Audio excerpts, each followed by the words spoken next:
హత్య చేసి మెట్ల మీద నుంచి పడిపోయి చనిపోయాడంటూ అందరినీ నమ్మించేందుకు భారీ చేసిన ప్రయత్నం ఫలించలేదు. హత్యేనని పోస్ట్మార్టం రిపోర్ట్ అసలు నిజాన్ని తేల్చింది. హైదరాబాద్ కూకట్పల్లిలో జరిగిన ఈ ఘటన ఆలస్యంగా వెలుగు చూసింది.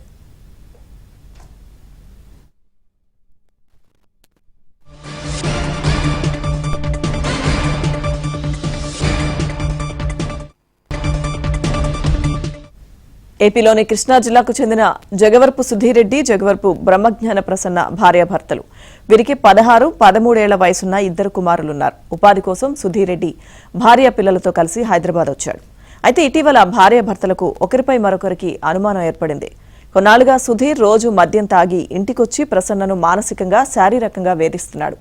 గత నెల 23న సాయంత్రం తాగొచ్చిన సుధీర్ గొడవపడి భార్యను కొట్టాడు.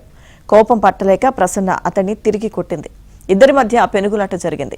ఈ క్రమంలో మద్యం మత్తులో ఉన్న సుధీర్ రెడ్డి మెట్లపై నుంచి కింద పడ్డాడు. పైకి లేచిన అతడు మళ్లీ ప్రసన్నను కొట్టే ప్రయత్నం చేశాడు. ఈ క్రమంలో ఆమె తన చున్నీని సుధీర్ మెడకు బిగించడంతో అతడు ప్రాణాలు కోల్పోయాడు.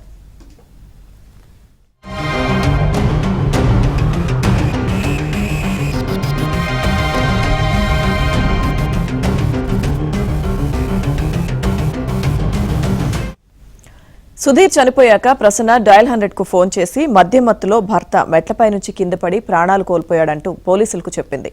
వారొచ్చి మృతదేహాన్ని పరిశీలించారు. గొంతుపై గాయాలను చూసి ప్రశ్నించగా కింద పడ్డాక పక్కనే ఉన్న మంచం అతడి గొంతుపై పడి గాయమైందని చెప్పింది.